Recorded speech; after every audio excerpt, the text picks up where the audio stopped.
Molta preoccupazione perché sono passati mesi e qui niente si muove.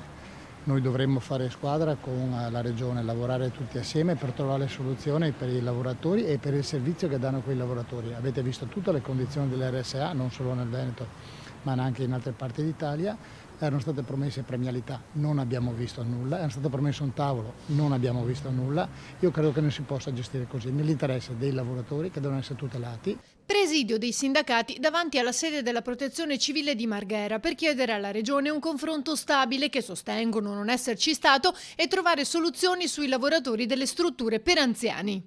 A luglio avevamo fatto un accordo con l'assessore Lanzarin a Palazzo Balbi con 3 punti fondamentali: la premialità per i lavoratori interessati al Covid dell'RSA, l'assunzione di personale e una nuova definizione degli standard assistenziali. Sono passati 3 mesi e quel tavolo non c'è mai stato.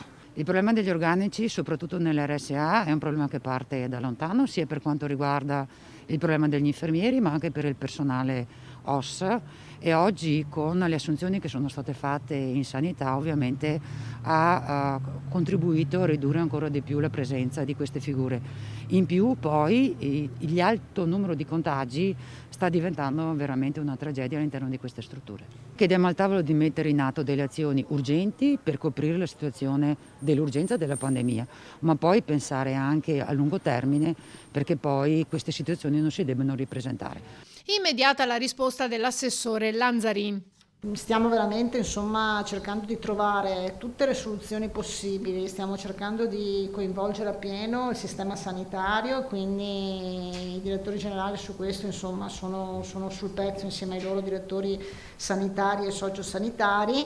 Siamo vicini sicuramente ai lavoratori e abbiamo anche aperto i canali come Commissione Salute nazionale, come Conferenza delle Regioni, portando al governo e al ministro anche la situazione delle strutture residenziali per anziani, chiedendo quindi intanto di inserire dei ristori.